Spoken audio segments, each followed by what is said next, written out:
What's going on, guys? This is Project Prepper 42, and in today's video I want to go over some of the supplies that I picked up for our emergency pantry.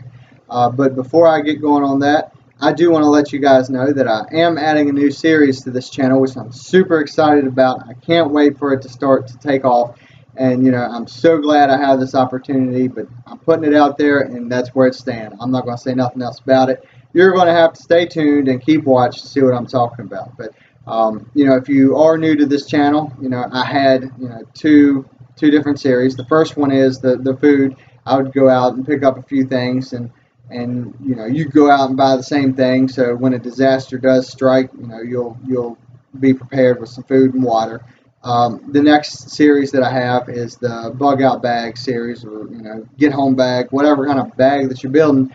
I go out on the weeks that I don't buy the food. I'll go out and pick up a few supplies, and show you the pros and cons of some of the stuff that I bought, in hopes that you would go out and buy similar things and start building your bug out bag. Or if you have one, add to it. If you're in the middle of building one, this will help you keep building it. So I am really excited about this new series that I got going on.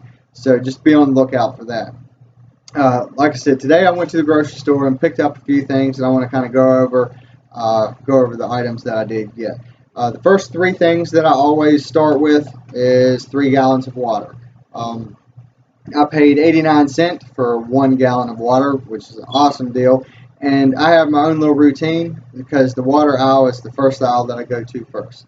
Because water is so easy overlooked sometimes. You're going around picking up different canned goods, and you're picking up this or looking for that.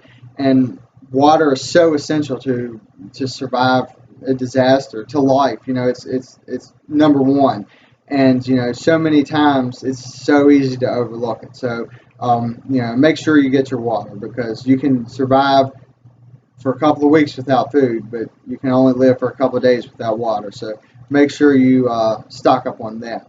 The next thing that I picked up is some cranberry beans. Personally, I like these in these little packets. They got bigger bags, smaller bags, and they got beans in a can, but I prefer these. This I paid $1.99 for, so it wasn't that bad of a price. So, and the reason I like this size is because I have like I mentioned earlier, I have a bean bucket, and it just packs in real nice and neat and there, and pack it in and forget about it. Best way to do it. Other than checking up on it every once in a while. So you gotta make sure you check up on your food and rotate your stuff around to make sure that it's still good. So make sure you do that. The next item that I picked up, instant mashed potatoes. I love instant mashed potatoes. The kids love instant mashed potatoes. My wife thinks they taste like dirt, but you know what? Everybody else loves them. And I paid $2.59 for one box.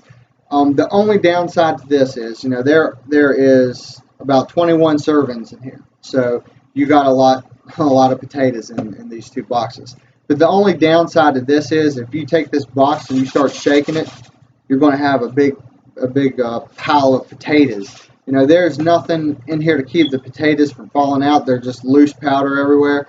So the thing that I do is I take them and I put them in one of those vacuum seal bags, and I'll just dump both boxes in and then stick it in there, and it'll suck all the air out. And then that way there's not going to be any ants getting into it. There's not going to be any mice. There's not going to be any moisture either. So if something happens, if any moisture gets into that box, it's going to ruin it, because that's the main ingredient to cook potatoes, is the water. So it's really important to make sure that you just don't put that in your pantry and forget all about it. You can use Ziploc baggies. You can get like Rubbermaid containers to dump them in.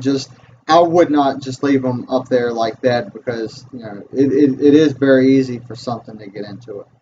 The last thing that I picked up is some vegetable bouillon cubes.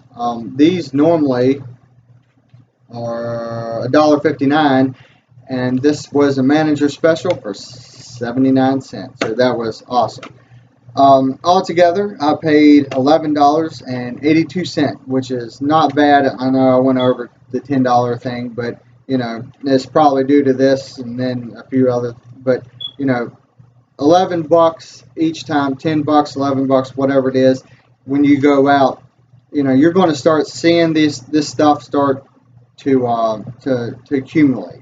You know, if you're like me now, I'm trying to figure out what to do with all these gallons of water. You know, food is pretty easy to store, but you know, the water is the thing that I'm having trouble trying to figure out where I'm going to put it all at. But anyways, thank you for watching. If you haven't subscribed yet, make sure you hit the subscribe button. Leave a comment, tell me what you think, and be on the lookout tomorrow for our bug out bag video. While I was out, I went on and picked up a few supplies for that. So like I said, be on the lookout for that. As always, keep on prepping, and we'll see you on the next one. Have a good one.